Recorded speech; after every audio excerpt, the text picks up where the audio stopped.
इंशाल्लाह ज़रूर नज़र आएंगी। और ये जो आप रिज़र्व सीट्स के सारे समझ रहे हैं ना कि वो रिज़र्व सीट्स के शाखसाने, इनमें से बहुत सारी ऐसी खवातीन हैं जो रिज़र्व सीट्स की कैंडिडेट ही नहीं है।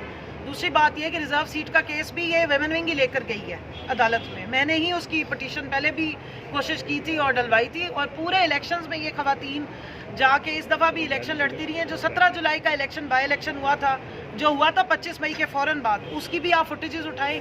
यही खवातीन थी जो डोर टू डोर जा रही हैं, काम करी, क्योंकि हमारा वेमेन विंग है, उसकी अपनी बहुत सारे काम होते हैं, तंजीमी काम मामलात होते हैं जो इनको दिए जाते हैं, तो ये अपना सब कुछ बातरीके अहसन निभा रही होती हैं। लेकिन जो इस तरह की इंपॉर्टेंट डेट्स हैं, उसमें हमारी जब वकील से कोऑर्डिनेशन होगी तो इंशाल्लाह आपको इससे भी ज़्यादा खवातीन नज़र आएंगी। मैं बताती चलूँ, ये चकवाल से, उसके बाद आप देखिए फैसलाबाद, सरगोदा, अटक और इस्लामाबाद, रावलपिंडी के दूर दराज हमारी तहसीलों से खवातीन हैं जो इस वक्त आई हैं। इवन हमारे पास DG खान से इस वक्त खातून आई हुई है, भावलपुर से खातून आई हुई है। अच्छा मैडम, क्या वजह